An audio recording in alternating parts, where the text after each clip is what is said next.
Welcome to the Lyster Health Talks podcast. Each month, listen in as the team focuses their discussion on relevant, relatable health content that empowers your health and the readiness of the force.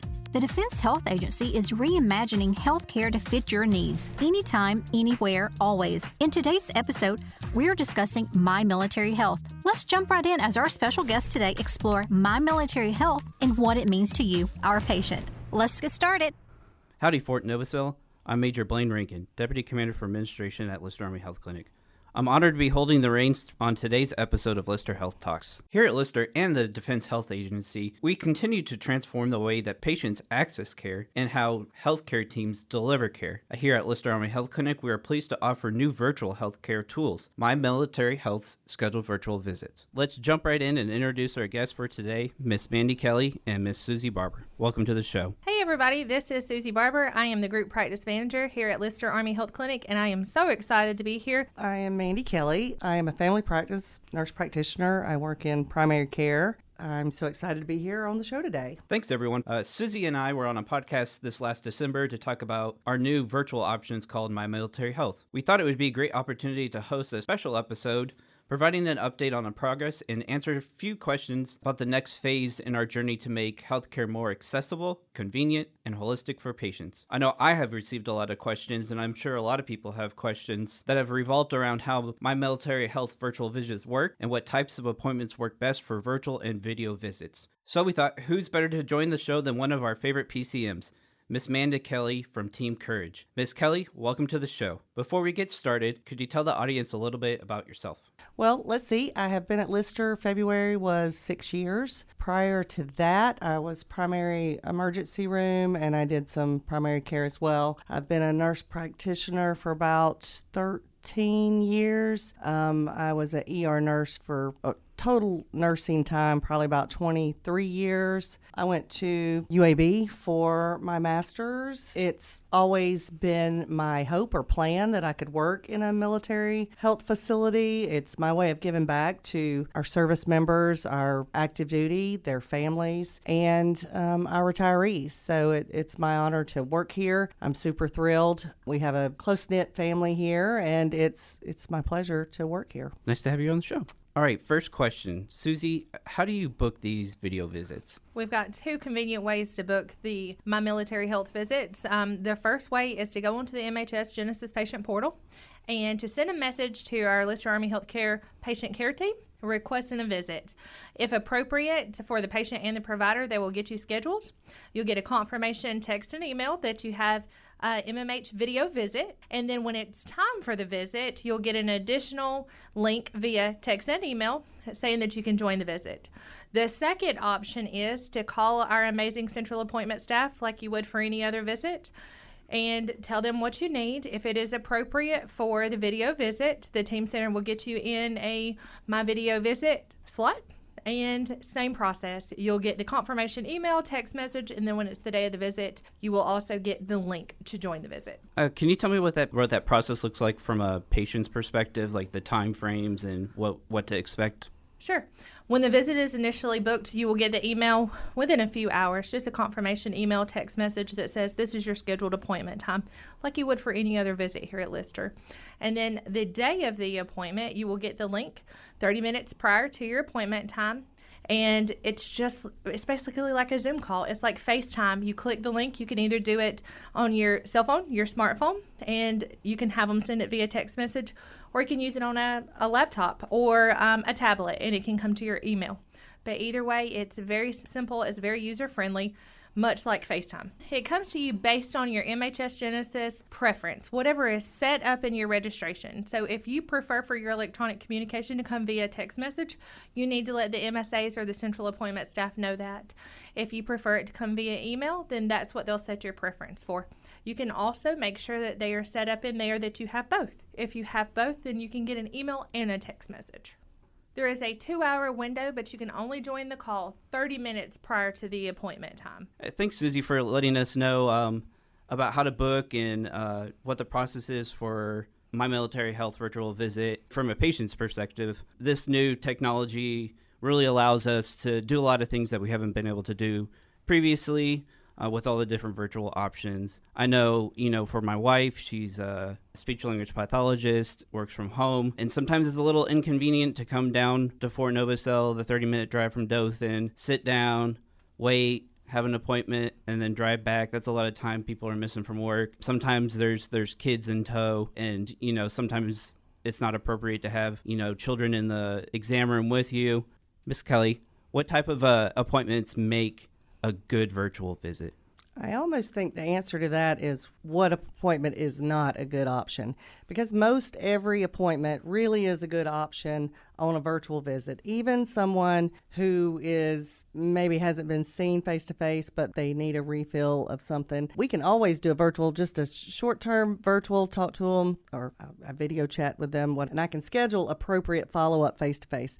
But the only thing that really is not appropriate probably is an 18-month-old with ear pain. If you have an acute upper respiratory fever, chills, anything that we would need to test, if you have any dysuria or urinary symptoms. There's several things like that. Acute illnesses would probably be my primary top of my list for not appropriate to be seen via video. But majority of many other things really could be seen video virtuals, refilling medications. You just need your Zyrtec. No, you don't need to drive from Dothan and get daycare for 3 children to come get your Zyrtec refilled. That is perfectly appropriate. Sometimes maybe it's birth control. A lot of times I do a lot of lab reviews. Those are perfect video virtuals.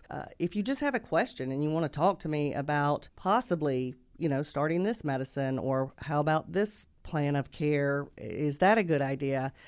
Those are completely appropriate. If you have uncontrolled hypertension and you're out of your hypertension medication, probably not a very good option for a video virtual. But I have seen it where I will see them. They'll tell me what their blood pressure is. They have their blood pressure cuff there. Tell me what it is. I can give them a courtesy refill, and then they can come in. We can reschedule, bring them in face to face to get an actual blood pressure from our monitors. So most everything is appropriate, and I do feel like the patients really appreciate it. I guess touching back on the peds, obviously sick pediatric patients are not good virtual appointments because a pediatric can't really tell me what's happening in their body. So usually I do really need to assess them one-on-one. But other than that, acute illnesses is pretty much the biggest one, I would think. If you're acutely ill with fever, chills, and you've been exposed to flu and COVID, you probably still need to come in person so that we can get all your vital signs, listen to your lungs, make sure that you're physically okay. When we have these types of virtual visits, what happens with documentation? Is it linked to Genesis? How is it recorded? It does go through the Genesis. Like I sign the same way if a patient was in person and the nurse triages the patient in. That still happens with these. The nurse will video connect with you first and just kind of get your history, have your medicines change, what's going on, and then you just go back to your couch and wait for me to come on. It happens in real time the exact same way it does in clinic. They will come into my office. This is so-and-so on the phone, and she just needs a refill of her Zyrtec. She hasn't changed any of her medications, those kind of things. And then I will initiate mine, video virtual, from my side, and then basically I'm in my office and they're in their car or at their house or wherever. I will say from a patient perspective, it's very similar. The closest thing I can describe it to is a Zoom call. So everyone that's invited to the call has the ability to get the link and log in within 30 minutes of the call. That includes the patient, the support staff, and the provider. So one of those people can be logged in. All of those people can be logged in. One person can come and go, but that stays open just like a Zoom call.